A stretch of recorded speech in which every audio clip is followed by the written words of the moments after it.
cuando fui por el iPad de mi nuera a la tienda de reparaciones. Lo último que esperaba era que el técnico me agarrara del brazo y me dijera que tenía que llamar a la policía inmediatamente. Me quedé paralizada. No entendía nada. Él cerró la puerta de la tienda y corrió el letrero a cerrado. Me pidió que me sentara, porque lo que iba a mostrarme era muy grave. Tenía el iPad en las manos y sus dedos temblaban mientras lo sostenía. Me dijo que había encontrado cosas ahí adentro que no lo dejaban dormir tranquilo, que yo necesitaba verlo antes de que fuera demasiado tarde. Sentí un frío que me recorrió todo el cuerpo. Carolina había estado en mi vida casi 10 años. La quería como si fuera mi propia sangre. Pero ese hombre que apenas conocía estaba tan alterado que supe que algo muy malo estaba pasando. Antes de contarte todos los detalles, quiero darte las gracias por estar presente. También asegúrate de estar suscrita o suscrito al canal y escribe en los comentarios desde qué parte del mundo me escuchas. Mi nombre es Elena. Tengo 67 años y trabajé toda mi vida como enfermera en el Hospital General de Querétaro. Mi esposo Tomás tiene 69 años y fue contador durante más de 40 años. Llevamos juntos 42 años de matrimonio. Nunca fuimos ricos, pero siempre fuimos muy trabajadores y logramos hacernos de nuestra casa en el centro histórico de Querétaro. Es una casa colonial preciosa que compramos hace décadas cuando todavía podíamos pagarla. Con los años fue aumentando su valor, pero para nosotros siempre fue simplemente nuestro hogar. Tenemos un solo hijo. Se llama Miguel y tiene 38 años. Es abogado y siempre fue nuestro orgullo. Cuando conoció a Carolina hace como 10 años, nos pusimos muy contentos porque veíamos que él era feliz. Carolina tenía apenas 20 años en ese entonces y era una muchacha muy linda y muy dulce. O eso parecía. Se casaron al año de conocerse y desde ese momento Carolina se volvió parte de nuestra familia. Yo la trataba como a la hija que nunca tuve. Le enseñé a cocinar algunas de mis recetas, íbamos juntas de compras, platicábamos de todo. Ella me llamaba mamá Elena y yo sentía que de verdad me quería. Miguel y Carolina no tuvieron hijos. Dijeron que querían esperar a estar más estables económicamente. Miguel trabaja en un despacho legal y le va bien, pero tampoco gana una fortuna. Carolina nunca trabajó. Desde que se casó con mi hijo se dedicó a la casa y a lo que ella llamaba sus proyectos personales. Siempre andaba con su iPad para todos lados. Decía que él llevaba sus cursos en línea y sus cosas de redes sociales. Nosotros nunca le pusimos mucha atención a eso. Para nosotros las computadoras y esas cosas eran un mundo ajeno. Tomás se jubiló hace 3 años y yo me jubilé hace 2. Pensábamos que estos iban a ser los mejores años de nuestra vida. Queríamos viajar un poco, disfrutar de nuestros ahorros, pasar tiempo tranquilos en nuestra casa. Tomás tiene presión alta y tiene que cuidarse, pero fuera de eso estábamos bien de salud, lúcidos, activos, y nunca imaginamos lo que se estaba cocinando a nuestras espaldas. Todo empezó un jueves por la tarde. Carolina llegó a la casa muy alterada. Traía el iPad en la mano y la pantalla estaba toda estrellada. Nos contó que se le había caído en el estacionamiento del supermercado y que necesitaba arreglarlo urgentemente, porque ahí tenía todas sus cosas importantes. Yo le dije que no se preocupara, que yo conocía una tienda de reparaciones que quedaba cerca de nuestra casa. Se llamaba Tecnofix y estaba en la plaza comercial a 3 cuadras. El dueño era un muchacho joven, muy amable, que le había arreglado el teléfono a Tomás hace unos meses. Carolina me preguntó si yo podía llevarlo, porque ella tenía una cita con el dentista a la que no podía faltar. Me dijo que el iPad tenía contraseña, pero que me iba a dar los datos para que el técnico pudiera probarlo después de repararlo. Sacó un papelito de su bolsa y me anotó la contraseña. Me dijo que por favor no lo perdiera y que en cuanto estuviera listo, ella pasaría por él. Yo le dije que claro que sí, que no había ningún problema. Me dio un beso en la mejilla y se fue corriendo. Esa misma tarde fui caminando a la tienda Tecnofix. El muchacho que atiende se llama Luis. Es un hombre joven, como de 38 años, muy educado y responsable. Cuando le mostré el iPad con la pantalla rota, me dijo que sí se podía arreglar, pero que iba a tardar unos días porque tenía que pedir la pieza. Le di el papelito con la contraseña y le expliqué que eran de mi nuera. Él apuntó todo en su libreta y me dio un comprobante. Me dijo que me llamaría en cuanto estuviera listo. Yo me fui tranquila a mi casa. No tenía ni la menor idea de lo que estaba a punto de descubrirse. Pasaron 4 días. El lunes por la mañana recibí una llamada de Luis. Me dijo que el iPad ya estaba listo, pero que necesitaba que fuera yo sola a recogerlo. Me lo dijo con un tono raro en la voz, como nervioso. Yo le pregunté si había algún problema con la reparación y él me dijo que no, que la pantalla ya estaba perfecta, pero que necesitaba hablar conmigo en persona. Sentí una punzada de preocupación en el estómago, pero pensé que tal vez solo quería cobrarme o algo así.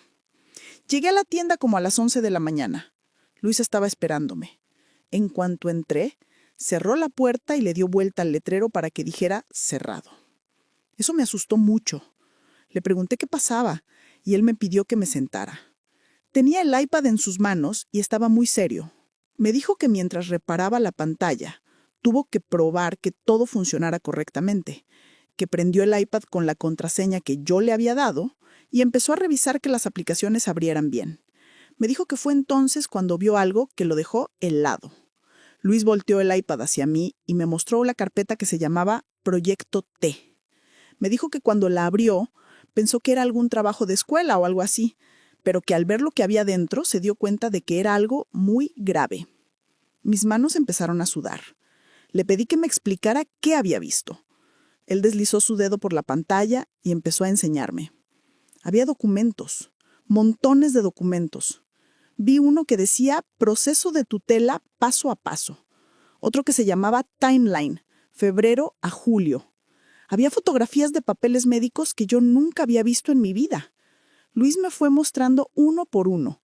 Había reportes que supuestamente eran de un doctor psiquiatra, diciendo que Tomás y yo teníamos problemas graves de memoria y confusión, que ya no podíamos tomar decisiones por nuestra cuenta. El nombre que aparecía era el del doctor Vega, nuestro médico de cabecera. Pero nosotros nunca habíamos ido con él para nada de eso. Yo estaba viendo documentos médicos falsos con nuestros nombres. Luis siguió pasando archivos. Me enseñó una lista de búsquedas en Internet que Carolina había hecho. Leí con mis propios ojos las preguntas que ella había escrito. ¿Cómo declarar a alguien mentalmente incapaz? ¿Qué se necesita para quitarle el control de sus bienes a una persona mayor? Asilos sin consentimiento del paciente. Tutela legal de ancianos. Cada palabra que leía era como un golpe en el pecho. Mi nuera había estado investigando cómo quitarnos todo. Pero lo peor fue cuando Luis abrió otra carpeta que tenía videos. Empezó a reproducir uno y casi me desmayo. Era un video de Tomás y yo en nuestra sala. Estábamos platicando tranquilamente, pero alguien había editado el video para que se viera cortado y confuso. Habían quitado pedazos de la conversación para que pareciera que no teníamos sentido al hablar. Había un subtítulo escrito abajo que decía, Episodio de confusión, 15 de marzo. Yo recordaba ese día perfectamente. Estábamos hablando de una película que habíamos visto. La conversación tenía todo el sentido del mundo, pero en ese video editado parecía que estábamos delirando. Luis me mostró que había 12 videos así, todos grabados a escondidas en nuestra casa, todos editados de la misma manera. Carolina nos había estado filmando sin que nos diéramos cuenta y luego manipulaba los videos para hacer parecer que estábamos perdiendo la cabeza. Sentí que me faltaba el aire. Le pregunté a Luis cómo era posible que Carolina hubiera hecho eso. Él me explicó que en el iPad había aplicaciones para editar video y que ella había usado esas aplicaciones para cortar y pegar las partes que le convenían. Seguí viendo más cosas. Había mensajes que Carolina le había enviado a alguien. En los mensajes hablaban de acelerar la documentación. Decía que ya casi tenía todo visto para iniciar el proceso, que solo faltaban un par de firmas y un par de testigos. Yo no entendía de qué proceso hablaba, hasta que Luis me enseñó otro documento. Era un formato legal para solicitar la declaración de incapacidad mental de 2 personas. Los nombres que aparecían ahí eran los nuestros, Elena García de Hernández y Tomás Hernández Ruiz. Mi nuera estaba preparando documentos para que nos declararan locos, para quitarnos el control de nuestra propia vida. Luis me dijo que él no es abogado ni nada, pero que lo que había visto en ese iPad lo había dejado sin dormir, que él tiene a su mamá, que también es una persona mayor, y que no podía quedarse callado viendo eso. Me dijo que yo tenía que llamar a la policía inmediatamente, que esto era un fraude muy grave, que Carolina estaba planeando algo contra Tomás y contra mí. Yo me agarré del mostrador porque sentía que me iba a caer. Lloré ahí mismo en esa tienda. No podía creer que la muchacha a la que yo había querido como a una hija estuviera haciendo esto. Luis me dejó tomar todas las fotografías que necesitara con mi celular. Tomé fotos de los documentos falsos, de los videos, de los mensajes de las búsquedas en internet, de todo. Me temblaban tanto las manos que varias fotos me salieron borrosas, pero Luis me ayudó a tomarlas de nuevo. También me dijo que él había hecho copias de todo en una memoria que guardaba en su tienda por si acaso. Me dijo que esa memoria era mi respaldo, que si algo me llegaba a pasar a mí, él tenía pruebas de lo que Carolina había hecho. Antes de irme le pregunté qué iba a hacer con el iPad. Luis me dijo que se lo llevara como si nada, que Carolina no podía saber que habíamos descubierto su plan, que teníamos que actuar como si todo siguiera normal mientras yo buscaba ayuda. Me guardó el iPad en una bolsa y me lo entregó. Me abrazó y me dijo que tuviera mucho cuidado, que no le contara a nadie de la familia hasta que tuviera un plan. Salí de esa tienda sintiendo que mi vida entera se había volteado de cabeza. Llegué a mi casa caminando como en automático. Tomás estaba en la sala leyendo el periódico. En cuanto me vio la cara supo que algo andaba mal. Me preguntó qué me pasaba y yo cerré todas las puertas y ventanas. Me senté junto a él y le enseñé las fotografías en mi celular, una por una. Vi cómo la cara de mi esposo se iba poniendo pálida. Cuando terminé de mostrarle todo, se quedó callado un rato largo. Luego me preguntó si yo estaba segura de que eso era real. Le dije que sí, que Luis me lo había mostrado directo del iPad de Carolina, que no había ninguna duda. Tomás es un hombre muy tranquilo, pero ese día lo vi enojado como nunca. Me dijo que teníamos que actuar rápido, pero con inteligencia. Que si Carolina se daba cuenta de que sabíamos su plan, podía ser algo desesperado. Decidimos que íbamos a fingir que todo estaba normal, que no le íbamos a decir nada ni a Miguel ni a Carolina. Primero teníamos que proteger las evidencias y buscar ayuda legal. Esa misma noche, Tomás subió todas mis fotografías a la nube. Creó una cuenta de correo nueva que solo nosotros conocíamos y ahí guardó todo. También le mandó las fotos a su hermano que vive en Guadalajara por si algo nos pasaba. Yo, mientras tanto, escribí en una libreta todo lo que había pasado ese día. Anoté la fecha, la hora en que fui a la tienda, lo que Luis me dijo, lo que vimos en el iPad. Tomás me dijo que eso era importante, porque si esto llegaba a tribunales, necesitábamos tener todo documentado. Al día siguiente, en la mañana, Tomás y yo fuimos al consultorio del doctor Vega. Él es nuestro médico de cabecera desde hace como 15 años. Un hombre mayor, muy profesional, que siempre nos ha atendido bien. Cuando le contamos lo que habíamos encontrado en el iPad, se quedó muy serio. Nos dijo que jamás en su vida había hecho ningún reporte psiquiátrico sobre nosotros, que él nos veía solo por temas de rutina y presión alta, nada más. Le mostramos las fotografías de los documentos falsos que tenían su nombre. El doctor se puso los lentes y los revisó con cuidado. Nos dijo que eso era una falsificación muy grave, que alguien había copiado su firma y su sello del consultorio. Nos explicó que él sí recuerda que hace como 6 meses Carolina vino con nosotros a una consulta de rutina. Dijo que fue la única vez que ella entró con nosotros al consultorio. Ahora entendíamos cómo había conseguido ver su firma y su sello oficial.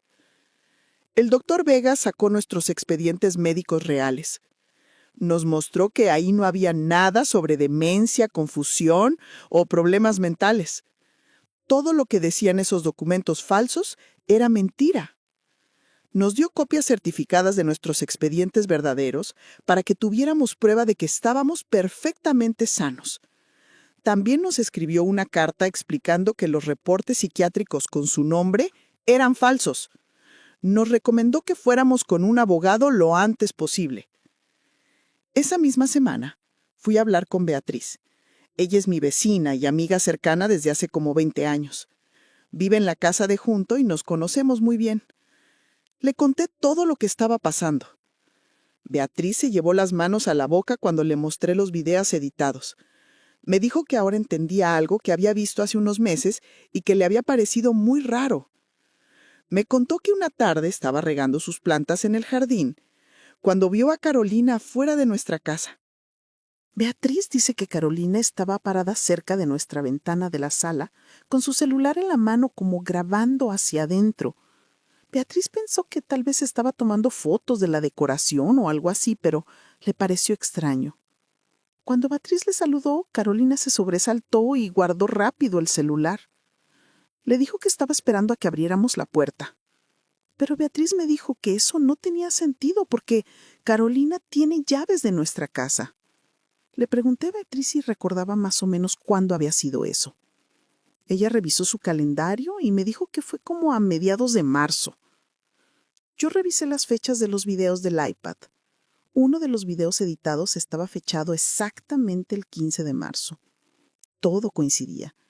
Carolina nos había estado grabando por la ventana sin que lo supiéramos.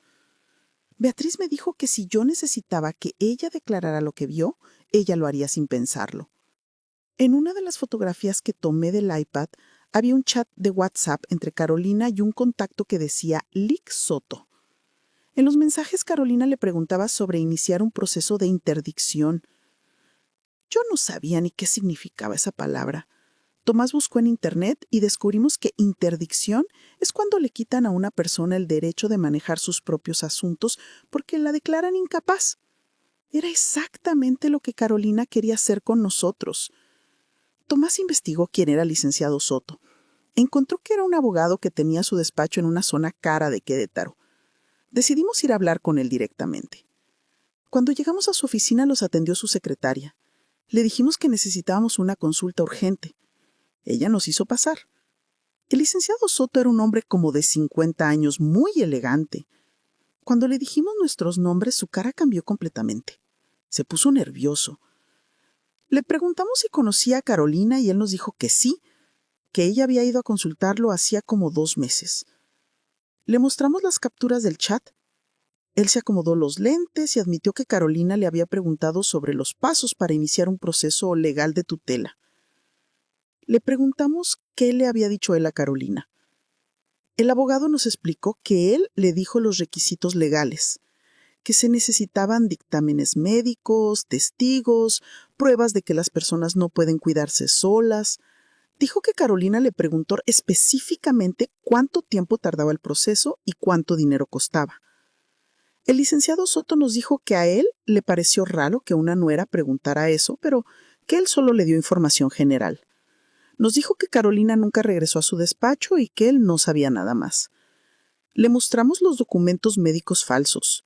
El abogado los revisó y nos dijo que eso era un delito grave, que se llama falsificación de documentos y que también era fraude.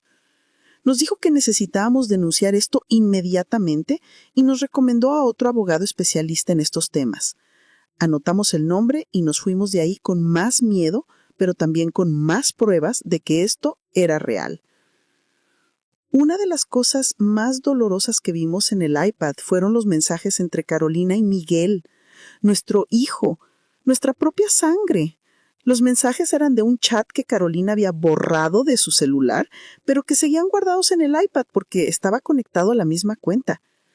Tomás y yo leímos esos mensajes juntos una noche y los dos lloramos. Miguel escribía a Carolina preguntándole cómo iba la documentación. Carolina le contestaba que ya casi tenía todo listo. Miguel le decía que se apurara porque mientras más rápido se hiciera todo, menos problemas iban a tener después. Había un mensaje donde Miguel escribía que una vez que tuvieran el control de todo, iban a poder decidir dónde internarnos y cómo manejar la casa y los ahorros. En otro mensaje, Carolina le decía a Miguel que ella se iba a encargar de conseguir los papeles médicos. Miguel le respondía que él conocía jueces y que cuando llegara el momento, él se iba a encargar de acelerar el proceso legal. Estaban coordinados, los dos, nuestro hijo y nuestra nuera, los dos planeando cómo quitarnos nuestra libertad y nuestro patrimonio. Leímos un mensaje particularmente cruel, donde Carolina se quejaba de que nosotros todavía estábamos muy lúcidos y activos. Decía que era más difícil convencer a un juez cuando las personas mayores se ven bien. Miguel le contestó que por eso necesitaban los videos y los documentos médicos, que con eso cualquier juez iba a firmar la declaración de incapacidad. Tomás tuvo que salir al patio porque no aguantaba más. Yo me quedé ahí viendo esos mensajes, preguntándome en qué momento habíamos perdido a nuestro hijo. Guardamos capturas de pantalla de todos esos mensajes. Cada palabra que Miguel y Carolina escribieron quedó documentada. Esa evidencia dolía más que todas las demás porque demostraba que nuestro propio hijo nos estaba traicionando. En el iPad también encontramos correos electrónicos que Carolina había recibido. Eran de 3 lugares diferentes. Todos asilos privados para personas mayores. Leímos los correos y descubrimos que Carolina había pedido información sobre internar a 2 personas de forma urgente. Los correos incluían precios, servicios y condiciones. Uno de los asilos se llamaba Residencia del Valle. Le habían mandado a Carolina un presupuesto de 45,000 pesos mensuales por 2 personas. Otro lugar llamado Jardines del Atardecer le había mandado opciones de habitaciones compartidas y habitaciones separadas. El tercer lugar, Casa Esperanza, le había escrito a Carolina diciéndole que sí tenían espacios disponibles y que podían recibir a los pacientes con poca anticipación si era necesario. En uno de los correos, Carolina preguntaba específicamente si podían recibir a personas que no quisieran estar ahí. La respuesta del asilo fue muy cuidadosa. Decían que ellos podían recibir personas bajo tutela legal siempre y cuando se presentaran los documentos correctos firmados por un juez. Básicamente le estaban diciendo que si ella conseguía los papeles que nos declararan incapaces, ellos nos recibirían aunque nosotros no quisiéramos. Tomás investigó esos 3 lugares. Descubrimos que eran asilos carísimos, muy alejados de Querétaro. Casa Esperanza estaba casi en la frontera con el estado de Guanajuato. Jardines del Atardecer estaba en una zona rural a 2 horas de la ciudad. Nos dimos cuenta de que Carolina no solo quería internarnos, quería mandarnos lo más lejos posible para que nadie pudiera visitarnos fácilmente, para que nadie pudiera darse cuenta de que estábamos encerrados ahí sin necesidad. La última pieza del rompecabezas la descubrimos cuando Tomás revisó nuestras cuentas de banco en línea. Notó que había un intento de movimiento que él no había autorizado. Fue al banco, en persona, a preguntar qué había pasado. El gerente le mostró que alguien había tratado de cambiar los beneficiarios de nuestra cuenta de ahorros. El intento fue rechazado porque se necesitaba nuestra firma en persona, pero el hecho de que alguien lo intentara era alarmante. El gerente le preguntó a Tomás si algún familiar tenía acceso a sus datos. Tomás le dijo que solo Miguel tenía algunos datos porque a veces nos ayudaba con trámites. El gerente revisó el sistema y le dijo que el intento se hizo desde una computadora usando la clave personal de Tomás. Alguien tenía nuestra información y estaba tratando de mover nuestro dinero. Tomás también fue con el notario que había hecho nuestro testamento hace años. Le preguntó si alguien había ido a pedir información sobre modificar ese testamento. El notario revisó sus registros y le dijo que sí, que Carolina había ido hace como 1 mes y medio preguntando qué se necesitaba para cambiar un testamento. El notario le explicó que se necesitaba que nosotros fuéramos en persona a solicitar el cambio.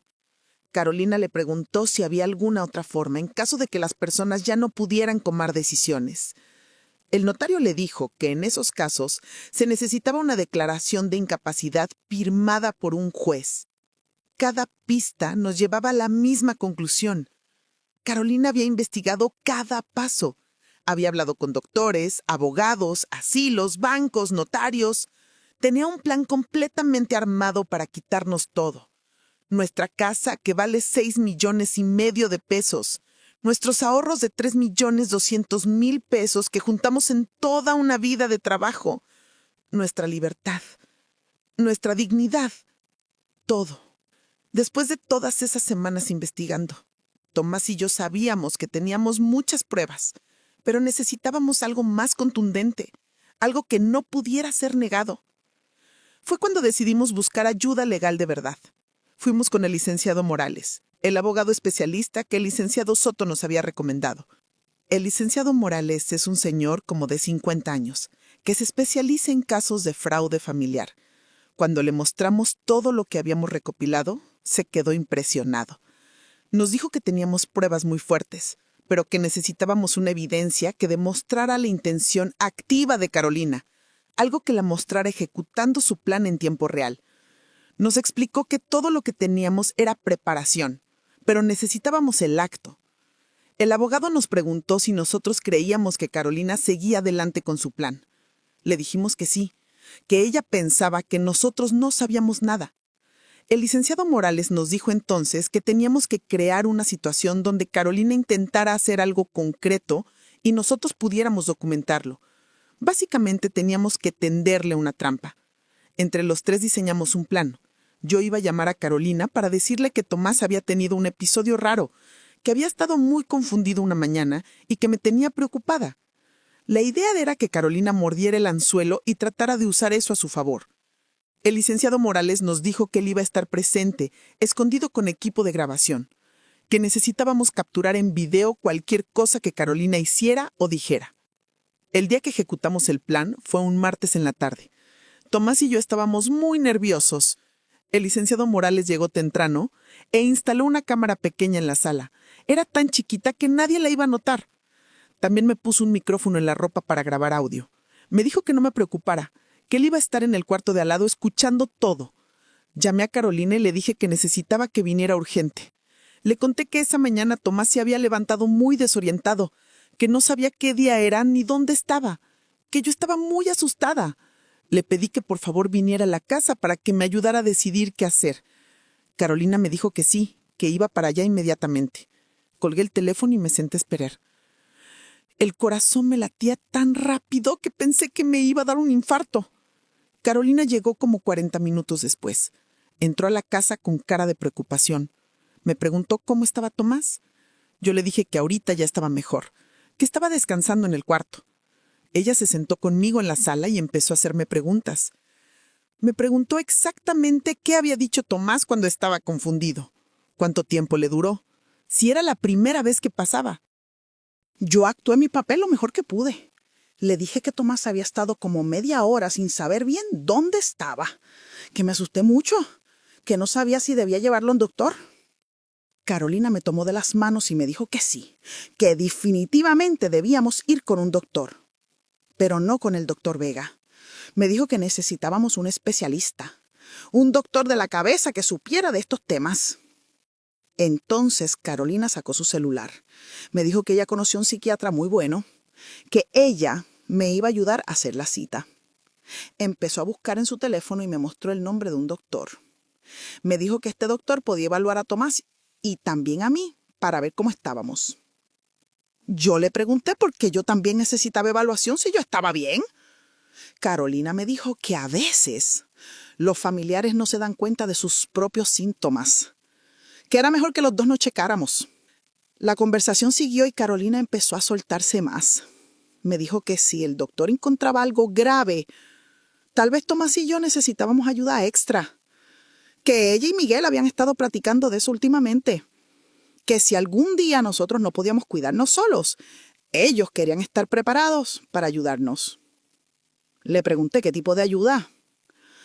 Carolina me dijo que dependía, que había lugares muy buenos donde las personas mayores recibían atención las 24 horas, que ella había investigado algunas opciones por si acaso. Le pregunté si se refería a asilos. Carolina sonrió y me dijo que no les decían así, que ahora se llamaban residencias asistidas.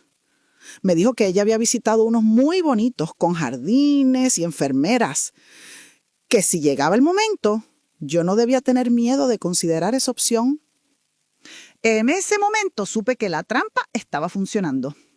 Carolina pensaba que finalmente estaba viendo la oportunidad que había esperado. Pero lo que Carolina no sabía es que sus propias palabras estaban siendo grabadas. Todo lo que dijo sobre los doctores, sobre los asilos, sobre que ella y Miguel ya habían estado platicando de esto, todo quedó registrado en video y audio. Cuando Carolina se fue, como una hora después, el licenciado Morales salió del cuarto.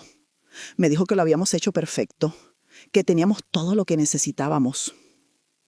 En los días siguientes, todo empezó a moverse muy rápido. El licenciado Morales presentó una denuncia formal ante las autoridades, entregó todas las pruebas que habíamos recopilado durante semanas. Los documentos médicos falsos, las capturas de los mensajes, las cotizaciones de los asilos, los intentos de cambiar beneficiarios en el banco, la grabación de Carolina a nuestra casa, todo. Carolina empezó a llamarme todos los días. Me insistía en que llevara a Tomás con el psiquiatra que ella recomendaba, me mandaba mensajes preguntándome cómo seguíamos. Yo le contestaba de forma breve, tratando de darle largas sin que se diera cuenta. El abogado me dijo que era importante mantenerla confiada, mientras las autoridades terminaban de revisar el caso. Una tarde Carolina se presentó en la casa sin avisar. Traía unos papeles en la mano. Me dijo que ella misma había hecho la cita con el psiquiatra para Tomás y para mí, que la cita era en 2 días. Me dijo que era muy importante que nos faltáramos, que el doctor iba a hacer una evaluación completa. Yo le dije que sí, que ahí estaríamos. Pero en cuanto ella se fue, llamé al licenciado Morales para avisarle. El abogado me explicó que Carolina estaba apresurando todo, porque probablemente sentía que algo andaba raro. Tal vez había notado que nosotros estábamos más distantes, o tal vez simplemente ya tenía todo preparado y quería terminar el plan. Me dijo que las autoridades ya estaban listas para actuar, que solo faltaba coordinar el momento exacto. Miguel también empezó a llamar más seguido. Me preguntaba cómo estábamos, si habíamos notado algo raro con nuestra salud. Era tan obvio que él y Carolina estaban trabajando juntos. Cada llamada de nuestro hijo era como un cuchillo en el corazón. Escucharlo fingir preocupación, cuando en realidad estaba esperando que cayéramos en su trampa, era insoportable. El licenciado Morales nos dijo que todo estaba listo, que la intervención se iba a hacer en los próximos días, que nosotros solo teníamos que seguir actuando normal. Tomás y yo casi no dormíamos. Sabíamos que todo estaba por explotar y la tensión era horrible. Pero también sabíamos que finalmente íbamos a tener justicia. El día de la supuesta cita con el psiquiatra llegó, pero nosotros no fuimos a ningún consultorio. En lugar de eso, nos quedamos en casa bajo las indicaciones del licenciado Morales. Él nos dijo que Carolina iba a reaccionar cuando descubriera que no habíamos ido a la cita, que probablemente vendría a la casa a confrontarnos. Y teníamos razón. Como a las 11 de la mañana, Carolina tocó la puerta. Estaba muy alterada. Me preguntó por qué no habíamos ido con el doctor. Le dije que lo habíamos pensado mejor y que decidimos que no era necesario, que Tomás y yo estábamos perfectamente bien. La cara de Carolina cambió completamente. Ya no parecía la nuera dulce y preocupada. Se veía enojada, frustrada. Me dijo que yo estaba cometiendo un error muy grande, que si no buscábamos ayuda pronto, las cosas iban a empeorar. Empezó a levantar la voz. Me dijo que ella y Miguel ya no podían seguir viendo cómo nosotros nos deteriorábamos sin hacer nada. Le pregunté de qué deterioro hablaba. Yo le dije que nosotros estábamos completamente lúcidos y sanos. Carolina sacó su celular y me dijo que tenía pruebas de que no era así, que ella tenía videos de nosotros donde se veía claramente que ya no estábamos bien, que tenía documentos médicos. En ese momento yo supe que era el momento de la verdad. Le dije que yo también tenía videos, y documentos, y mensajes. Su cara se puso blanca. Fue en ese momento cuando el licenciado Morales salió del cuarto junto con 2 oficiales del Ministerio Público. Carolina dio un paso hacia atrás. Les preguntó quiénes eran y qué hacían en nuestra casa. El abogado se presentó y le explicó que había una investigación abierta en su contra por falsificación de documentos, fraude y conspiración. Los oficiales le pidieron que los acompañara. Carolina empezó a gritar que esto era un malentendido horrible, que ella nos quería, pero ya nadie le creía nada. Se la llevaron de nuestra casa esposada. Esa misma tarde fueron también por Miguel. Lo arrestaron en su oficina enfrente de todos sus compañeros de trabajo. Nos enteramos después de que cuando él supo que habían arrestado a Carolina, trató de borrar todos los mensajes de su celular, pero ya era demasiado tarde. Nosotros teníamos copias de todo. Las autoridades también recuperaron los mensajes de los servidores de la compañía de teléfono. Por primera vez en semanas, Tomás y yo pudimos respirar tranquilos. Sabíamos que apenas empezaba el proceso legal, pero al menos ya no estábamos en peligro. Nuestro hijo y nuestra nuera ya no podían lastimarnos. Como 2 semanas después del arresto, el licenciado Morales nos llamó para decirnos que ya habían analizado el iPad de Carolina y su celular. Nos pidió que fuéramos a su oficina para enseñarnos lo que encontraron. Cuando llegamos, nos sentó y nos fue explicando con mucha calma. Los expertos en computadoras habían descubierto que los videos que Carolina tenía no solo estaban editados. Habían usado programas especiales para analizar cada video y podían demostrar exactamente qué partes fueron cortadas y cuáles fueron movidas del lugar. Nos mostraron reportes técnicos donde se veía claramente la manipulación. Cada uno de esos 12 videos era una mentira armada. Los especialistas dijeron que Carolina había pasado horas editando para que nosotros pareciéramos confundidos, cuando en realidad las conversaciones originales eran completamente normales. También descubrieron algo que nos heló la sangre. En el celular de Carolina encontraron búsquedas que iban mucho más allá de solo internarnos. Había buscado sobre medicamentos que causan confusión en personas mayores, sobre sustancias que se pueden mezclar con comida. Los investigadores nos dijeron que había evidencia de que Carolina no solo quería declararnos incapaces, quería provocar que realmente perdiéramos la cabeza. El plan era drogarnos poco a poco para que desarrolláramos síntomas reales. Revisaron las cámaras de seguridad del supermercado cerca de nuestra casa. Descubrieron que Carolina había comprado varios productos de herbolaria y suplementos que, en dosis altas, pueden causar mareos y confusión. Compararon las fechas de las compras con las fechas de los videos. Muchos de los videos fueron grabados justo después de días en que Carolina nos visitaba y preparaba la comida. Empezamos a recordar esos días. Recordamos sentirnos mareados o cansados después de que ella cocinaba. Siempre pensamos que era normal, que simplemente estábamos envejeciendo. Nunca imaginamos que nos estaban envenenando lentamente. Como un mes después del arresto, nos llamó el licenciado Morales otra vez. Esta vez para decirnos que Miguel había decidido declarar, que su abogado le recomendó que cooperara con las autoridades a cambio de una reducción de sentencia.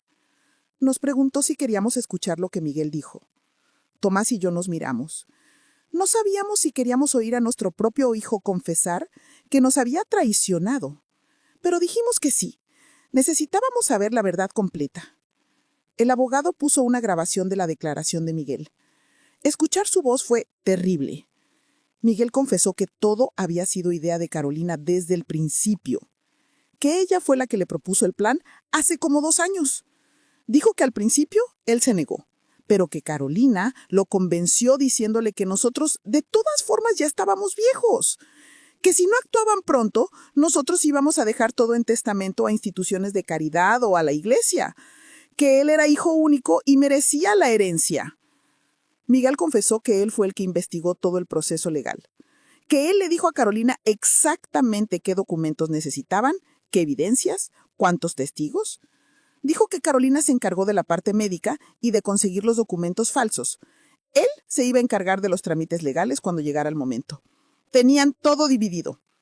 Pero lo peor de la declaración fue cuando Miguel dijo que Carolina le había propuesto algo más. Que una vez que nosotros estuviéramos internados en el asilo, Carolina iba a hacer que nos dieran medicamentos para mantenernos sedados. Miguel dijo que cuando él escuchó eso se asustó, que ahí se dio cuenta de que Carolina era capaz de cualquier cosa. Pero en lugar de detenerse o de avisarnos, él simplemente le dijo a Carolina que tuviera cuidado. Nuestro hijo sabía que su esposa quería drogarnos permanentemente y no hizo nada para protegernos. Después, en la declaración, Miguel dijo algo que nos destrozó. Confesó que Carolina también planeaba deshacerse de él una vez que tuviera el control total del dinero. Que había encontrado búsquedas en la computadora de Carolina sobre divorcio express y sobre cómo mantener los bienes en caso de separación. Miguel se dio cuenta muy tarde de que Carolina lo estaba usando, que él también era una víctima. Pero para Tomás y para mí, eso no lo hacía menos culpable. Él sabía lo que le estaban haciendo a sus propios padres y eligió seguir adelante. Como 2 meses después de todo, las autoridades nos llamaron para darnos información nueva. Habían investigado el historial de Carolina antes de que conociera a Miguel. Lo que descubrieron nos dejó helados. Carolina tenía antecedentes. Cuando Carolina tenía 21 años, había tenido una relación con un hombre mayor que ella, un señor como de 60 años que era dueño de una tienda de muebles. La familia de ese señor había presentado una denuncia años atrás, diciendo que Carolina lo había estado manipulando para que le dejara su negocio en testamento. Decían que lo drogaba y que había intentado hacerlo parecer que tenía demencia, pero el caso fue desestimado porque no hubo pruebas suficientes y porque el señor defendió a Carolina.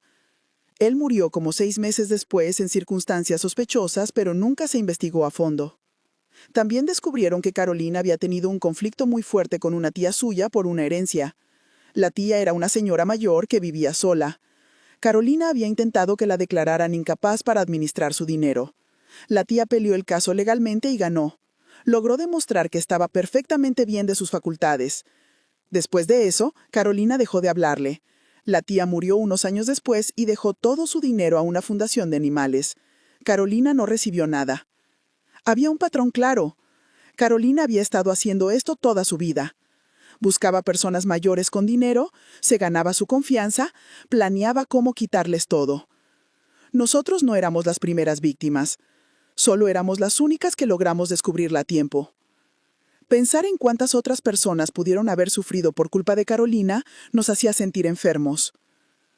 Como 3 meses después de su arresto, Carolina nos mandó una carta a la casa. Decía que quería hablar con nosotros, que necesitaba explicarnos su versión.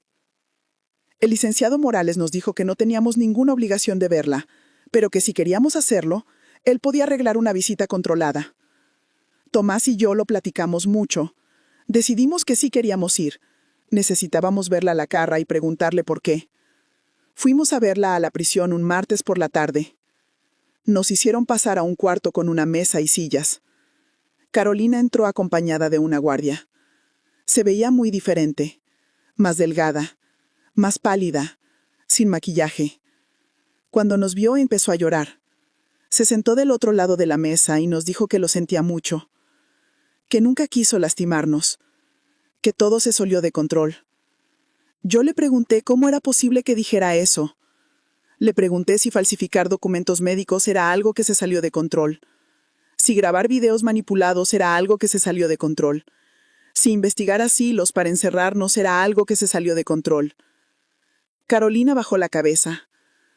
Dijo que ella solo quería asegurar su futuro, que Miguel y ella no tenían suficiente dinero, que cuando se dio cuenta de cuánto valía nuestra casa y nuestros ahorros, pensó que nosotros no los necesitábamos tanto como ellos. Tomás le preguntó si alguna vez nos había querido de verdad, si todo había sido mentira desde el principio. Carolina lloró más fuerte. Dijo que sí nos quería al principio, que los primeros años fueron reales, pero que luego las deudas empezaron a crecer, que Miguel tenía presiones en el trabajo, que ella sentía que se estaba volviendo loca viendo cómo otras personas tenían tanto y ellos no tenían nada. Dijo que la idea empezó como una fantasía, algo que nunca pensó hacer en serio, pero que poco a poco se fue convenciendo de que era lo correcto. Le pregunté si ella entendía que lo que planeaba hacer era destruirnos, que no solo nos iba a quitar nuestro dinero, sino nuestra libertad y nuestra dignidad. Carolina se quedó callada un rato largo. Luego dijo que ella pensaba que nosotros no nos íbamos a dar cuenta, que iba a elegir un asilo bonito, donde estuviéramos cómodos, que íbamos a estar bien cuidados, como si eso hiciera todo menos grave. Nos fuimos de esa prisión sin ninguna respuesta que nos hiciera sentir mejor. Carolina nunca admitió realmente lo que había hecho. Solo dio excusas y justificaciones. No había remordimiento genuino. Solo lamentaba haber sido descubierta. Como 2 meses después de ver a Carolina, Miguel también nos pidió una visita. Su abogado nos contactó diciendo que Miguel quería pedir perdón en persona. Tomás no quería ir. Decía que ya no tenía hijo, pero yo lo convencí. Le dije que necesitábamos escuchar lo que Miguel tenía que decir, aunque fuera doloroso. Fuimos a verlo un viernes por la mañana. Miguel estaba en una prisión diferente a la de Carolina, porque ellos no podían estar juntos por orden del juez. Cuando lo vimos entrar al cuarto de visitas, Tomás empezó a llorar. Era nuestro hijo. Nuestro único hijo. Lo habíamos criado con tanto amor. Le habíamos dado todo. Y ahí estaba vestido con el uniforme de la prisión. Miguel se sentó y no podía mirarnos a los ojos. Nos dijo que lamentaba todo, que había sido el peor error de su vida, que no sabía en qué estaba pensando. Le pregunté cómo había podido hacerle eso a su propio padre, a su propia madre. Miguel se cubrió la cara con las manos. Dijo que Carolina lo había manipulado, que ella lo convenció de que ustedes iban a estar mejor, que les estaban haciendo un favor. Tomás le dijo que eso era mentira, que Miguel era un hombre adulto, que él sabía perfectamente lo que estaba haciendo, que no podía culpar todo a Carolina. Miguel asintió. Dijo que Tomás tenía razón, que él era tan culpable como Carolina. Tal vez más porque nosotros éramos su familia. Dijo que había estado yendo a terapia en la prisión, que estaba tratando de entender cómo había llegado a ese punto. Le pregunté si él realmente había pensado drogarnos permanentemente una vez que estuviéramos en el asilo. Miguel levantó la cara y nos miró con lágrimas en los ojos. Dijo que eso no. Que cuando Carolina mencionó eso, él le dijo que no, que él nunca quiso lastimarnos físicamente. Pero yo le dije que planear encerrarnos en un lugar contra nuestra voluntad era lastimarnos, que quitarnos nuestra libertad era tan violento como cualquier otra cosa. Miguel nos pidió que algún día lo perdonáramos. Dijo que él entendía si nunca queríamos volver a verlo, que él merecía nuestro odio. Tomás le dijo que no lo odiábamos, que eso era lo más triste, que todavía lo queríamos, pero que ya no confiábamos en él, que había roto algo que tal vez nunca se pudiera reparar. Nos fuimos de esa prisión sintiendo un dolor diferente. Con Carolina sentíamos rabia. Con Miguel sentíamos una tristeza profunda. Era el dolor de perder a un hijo que seguía vivo. Las primeras semanas después de que arrestaron a Carolina y a Miguel fueron muy difíciles. Tomás y yo casi no salíamos de la casa. Teníamos miedo de que la gente nos señalara en la calle. La noticia había salido en los periódicos locales. Todos en Querétaro sabían lo que había pasado. Algunos vecinos nos evitaban, otros venían a preguntarnos con morbo. Fue horrible. Decidimos que necesitábamos cambios. Vendimos la casa de Querétaro. Esa casa hermosa que tanto amábamos ya no se sentía como nuestro hogar. Cada cuarto nos recordaba a Miguel de niño. Cada rincón tenía memorias de Carolina. No podíamos seguir viviendo ahí. Nos mudamos a un departamento más pequeño en otra zona de la ciudad, un lugar nuevo donde nadie nos conocía. También empecé a ir a terapia. Tomás al principio no quería, pero yo lo convencí. Los dos necesitábamos ayuda para procesar todo lo que había pasado. La terapeuta nos dijo que lo que vivimos se llama abuso financiero y violencia familiar, que es más común de lo que la gente piensa, que muchas personas mayores sufren esto en silencio porque sienten vergüenza. El juicio empezó como a los 6 meses. Tomás y yo tuvimos que ir a declarar. Fue muy duro estar en esa sala de tribunal viendo a Carolina y a Miguel sentados ahí. Carolina mantuvo la cabeza baja todo el tiempo. Miguel nos miró una vez y luego volteó para otro lado. El juez escuchó todas las pruebas, vio los videos originales y los videos manipulados, leyó los documentos médicos falsos, escuchó la grabación de Carolina en nuestra casa hablando de los asilos, escuchó las declaraciones de los testigos. El doctor Vega testificó, Luis de la tienda Tecnofix testificó, Beatriz, nuestra vecina, testificó. Todos contaron lo que sabían. El licenciado Morales presentó el caso de forma muy clara. Explicó cómo Carolina había planeado cada paso durante casi 2 años, cómo Miguel había participado sabiendo exactamente lo que hacían, cómo entre los dos habían conspirado para quitarnos nuestra libertad y nuestro patrimonio. El abogado de Carolina trató de argumentar que ella tenía problemas mentales, que necesitaba tratamiento, no prisión, pero el juez no le creyó. Dijo que Carolina había demostrado capacidad de planificación muy compleja, que sabía perfectamente lo que hacía. El veredicto llegó como a los 2 meses de haber empezado el juicio. Carolina fue declarada culpable de falsificación de documentos, fraude, conspiración y tentativa de secuestro. La sentenciaron a 8 años de prisión. Miguel fue declarado culpable de conspiración y complicidad en fraude. Como él cooperó con las autoridades, le dieron una sentencia más corta, 5 años de prisión.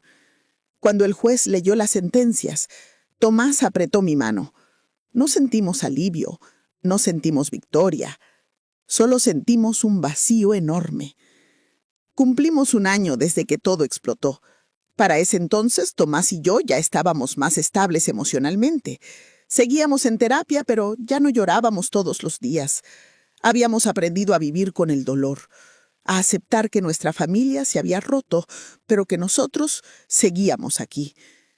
Hicimos un viaje, algo que siempre habíamos querido hacer, pero que nunca nos atrevimos. Fuimos a Oaxaca durante 2 semanas. Conocimos lugares hermosos, comimos comida deliciosa, hablamos con gente nueva que no sabía nada de nuestra historia. Por primera vez en mucho tiempo nos sentimos libres. En ese viaje, Tomás y yo platicamos mucho sobre qué hacer con nuestro dinero. Decidimos que no queríamos dejarlo en testamento para Miguel. Él ya había demostrado que no nos importábamos. Modificamos nuestro testamento. Dejamos una parte pequeña a Miguel porque, al fin y al cabo, es nuestro hijo, pero el resto lo dejamos a fundaciones que ayudan a personas mayores víctimas de abuso. Queríamos que nuestro dinero sirviera para proteger a otros de pasar por lo mismo que nosotros. También decidimos hablar públicamente de lo que nos pasó. Dimos una entrevista a un periódico local contando nuestra historia. Queríamos que otras personas mayores supieran que esto puede pasar, que sus propios hijos o familiares cercanos pueden traicionarlos, que tienen que estar alertas, que no está mal desconfiar si algo se siente raro. Han pasado 3 años desde todo esto.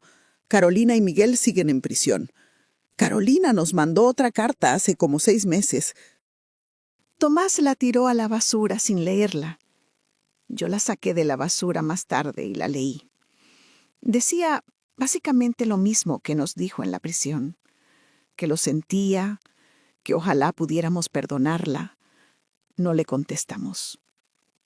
Miguel también nos escribe de vez en cuando. Sus cartas son diferentes. Se nota que está tratando de cambiar. Nos cuenta sobre los cursos que está tomando en la prisión, sobre su terapia. Dice que cuando salga, quiere ser mejor persona. Tomás todavía no lee sus cartas. Yo sí las leo, pero no las contesto. No sé si algún día voy a poder perdonar a mi hijo. No sé si algún día él va a salir de la prisión y nosotros vamos a poder tener algún tipo de relación. Hay días en que pienso que tal vez sí. Hay días en que sé que no. Tomás y yo ahora tenemos una vida tranquila. Hacemos cosas que nos gustan. Yo tomé clases de pintura. Tomás se metió a un club de lectura. Tenemos amigos nuevos. Gente buena, que nos aprecia por quienes somos. Nuestra terapeuta dice que hemos sanado mucho, que hemos hecho un trabajo impresionante de reconstruir nuestras vidas. Pero hay cosas que nunca van a volver a ser iguales. Hay una parte de mí que siempre va a estar rota. La parte que creía que la familia era sagrada, que creía que los hijos siempre cuidan a sus padres. Esa inocencia se perdió para siempre. Ahora sé que el amor no es garantía de nada, que la gente que amas puede lastimarte más profundo que nadie.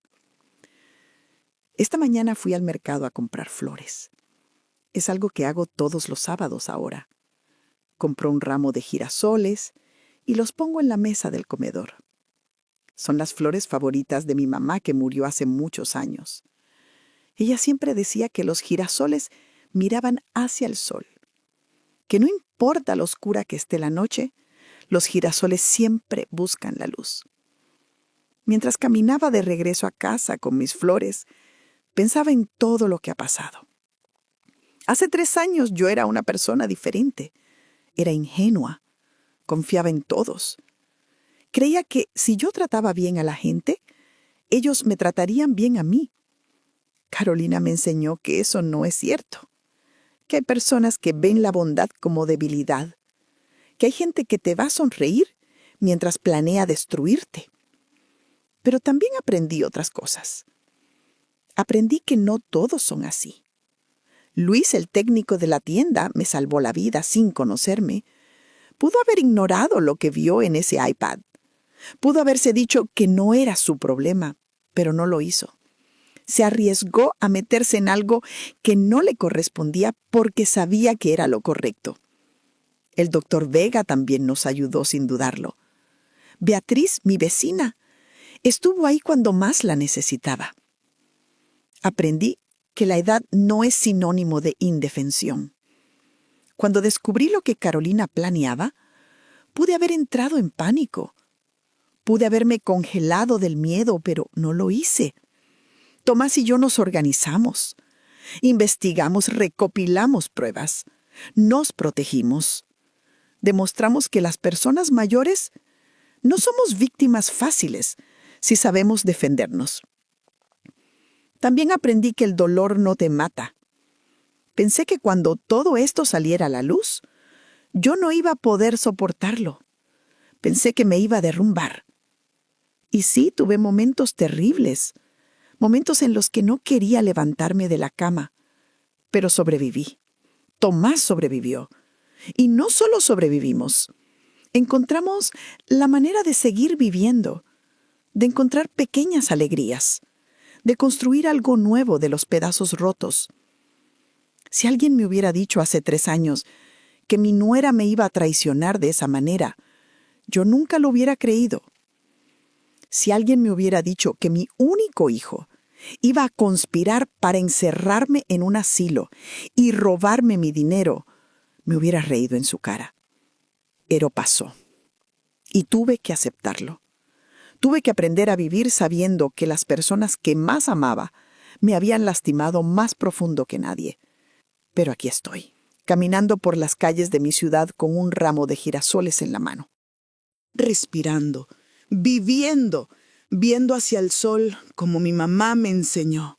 La historia de Carolina y Miguel no terminó conmigo, no me destruyó, me cambió, sí, me hizo más cautelosa, más consciente, pero también me hizo más fuerte. Y si hay algo que quiero que la gente entienda de mi historia es esto. No importa cuántos años tengas, nunca dejes que nadie te haga sentir que no tienes derecho a protegerte. No importa si es tu hijo, tu nuera, tu nieto. Si algo se siente mal, confía en tu instinto, busca ayuda, documenta todo. No te quedes callada. Yo casi me quedo callada. Casi les creo cuando me decían que era normal que las personas mayores nos confundamos, que era normal olvidar cosas, que era normal necesitar ayuda. Pero yo sabía que estaba bien. Tomás sabía que estaba bien. Y eso fue lo que nos salvó. No dejamos que Carolina y Miguel definieran nuestra realidad. Nosotros sabíamos quiénes éramos y peleamos por nuestro derecho a seguir siendo nosotros mismos. Gracias a Luis, gracias al doctor Vega, gracias a Beatriz, gracias al licenciado Morales, gracias a todas las personas que nos creyeron y nos apoyaron. Sin ellos, tal vez estaríamos encerrados en algún asilo lejos de todo y de todos, sin nuestra casa, sin nuestro dinero, sin nuestra dignidad. Pero estamos aquí, libres, vivos, nosotros mismos, y eso es lo único que importa. Bueno, si llegaste hasta aquí, es porque de verdad te importó mi historia. Te lo agradezco de corazón. Sé que fue largo, sé que fue doloroso, pero era importante para mí contártelo todo. Si te gustó este video, te pido que le des like y que te suscribas al canal. Ayúdame a que más personas puedan conocer estas historias, porque mientras más gente sepa que esto puede pasar, menos personas van a caer en estas trampas. Quiero preguntarte algo. ¿Conoces a alguien que haya pasado por algo similar? ¿Alguna vez has sospechado que un familiar mayor está siendo manipulado? Escríbelo en los comentarios. A veces solo necesitamos saber que no estamos solos. Si quieres apoyar más este canal, puedes hacerte miembro. Con tu membresía, puedo seguir haciendo estos videos y ayudando a que estas historias se conozcan. Hay contenido exclusivo para miembros, donde platico más a fondo sobre temas de protección legal para personas mayores. Y recuerda, no importa tu edad, nunca es tarde para defenderte, nunca es tarde para pedir ayuda, nunca es tarde para decir no. Cuídate mucho, cuida a tu familia. Y nos vemos en el próximo video.